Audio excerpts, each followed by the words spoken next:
morning to you. Thank you for joining us. I'm Carol Costello. Happening right now, Chick-Fil-A Appreciation Day. And it's become, depending on who you talk to, a fight for religious freedom. Today, hundreds of thousands say they'll show support for Chick-fil-A COO Dan Cathy and his stand against same-sex marriage. That includes evangelicals, including the Reverend Billy Graham, who's in poor health. A staffer will deliver chicken and waffle fries to his home. CNN's George Howell is in Smyrna, Georgia, at a Chick-fil-A. Good morning, George. Carol, good morning. We've already heard from some high-profile people like Ed Holmes from The Office. He has tweeted jokingly about this situation, but also indicating that he will not support this restaurant. We've also heard opposition from the mayor of Chicago, from the mayor of Boston about this. But for Chick-fil-A today, the company has indicated that it will be business as usual.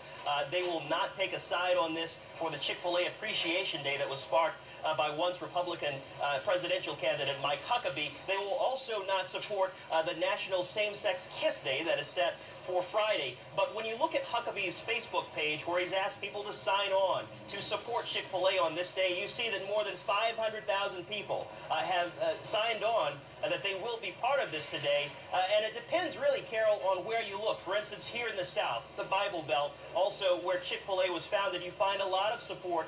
And it's different from areas, regions where the company expanded. Take a look.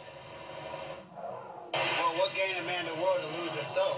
What gain a few customers just for you to throw away your principles? Who cares about money? Money's not real. Maybe wherever he comes from, that's good business, but in New York, it's terrible. It's terrible policy and terrible business. He should just shut his mouth. So, Carol, the company says business as usual. They expect people to show up, some for lunch, but some will be here to support this company, given the position that its leadership is taking. George Howell reporting live from Smyrna, Georgia this morning. Gay and lesbian groups are not sitting quiet today, while opponents of same-sex marriage are holding their Appreciation Day. Those groups will be raising money and awareness at the same time. Jeremy Hooper is a popular blogger and political consultant for GLAAD, the Gay and Lesbian Alliance Against Defamation campaign. Thanks for being here. Great to be with you. Jeremy, last hour we talked to someone who supports Chick-fil-A and Chick-fil-A's COO stance on same-sex marriage, but we wanted to hear from you this hour of Newsroom. So what are your plans for today? Well, first I would remind everyone that this isn't really about fast food or chicken or even Chick-fil-A specifically.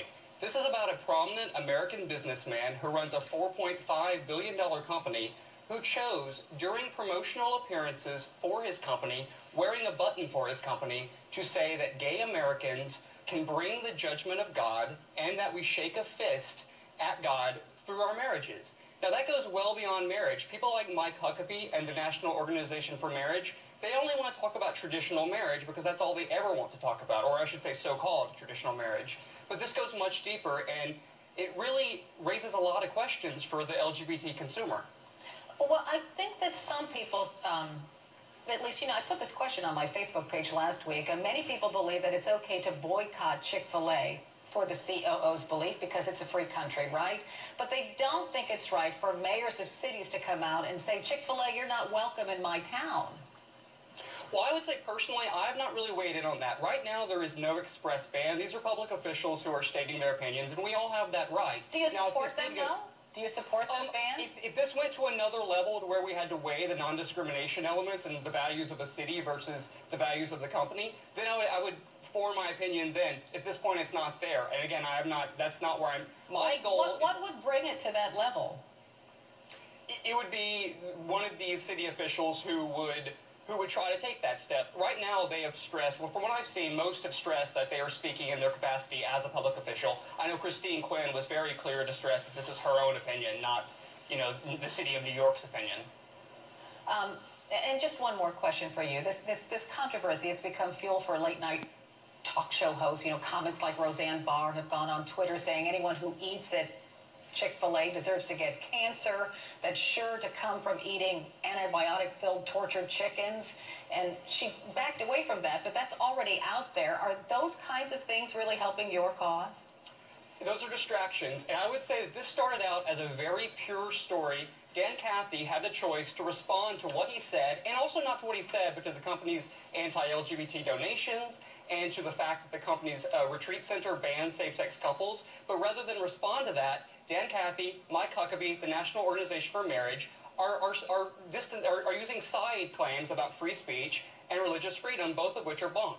And we would like to talk about the issues. And I would also say that if this was a pro-equality company, I would report this story in the exact same way. The only difference is the way the company itself would respond. Starbucks, Facebook, those companies run right into equality because they know it's good business, and we believe it's good business. Jeremy Hooper from GLAAD, thank you for joining us this morning. Thank you so much. Spin now, one of the more